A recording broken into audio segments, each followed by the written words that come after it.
बातमी आहे मावळ लोकसभा मतदारसंघासंदर्भातली। या जागेवरून महायुतीत कलगीतुरा पाहायलाच मिळतोय।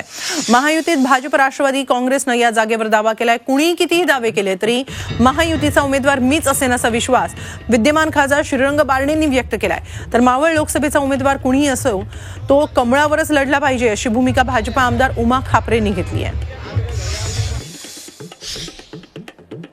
राज्याचे मुख्यमंत्री सन्माननीय एकनाथजी शिंदे साहेब, उपमुख्यमंत्री सन्माननीय देवेंद्रजी फडणवीस साहेब, देशाचे गृहमंत्री आणि भारतीय जनता पक्षाचे नेते अमितजी शाह यांच्याबरोबर बैठक झाली। आज देखील त्यांची बैठक मुंबईमध्ये ते निर्णय नक्की घेतील, सकारात्मक घेतील।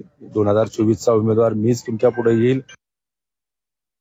चिंचवड विधानसभेमध्ये दिवंगत आपले लक्ष्मणभाऊ जगताप यांच्या माध्यमातून अतिशय चांगली कामं झालेली आहेत। नगरसेवकही जास्त निवडून आलेले आहेत। पनवेलमध्ये सुद्धा तीच परिस्थिती आहे। राम ठाकूर जी आहेत, बाळा भेगडे जी आहेत, त्यांच्या माध्यमातून खूप चांगली कामं भाजपची झालेली आहेत। तर कमळ चिन्हावरती निवडणूक आम्हाला पाहिजे यावेळेला।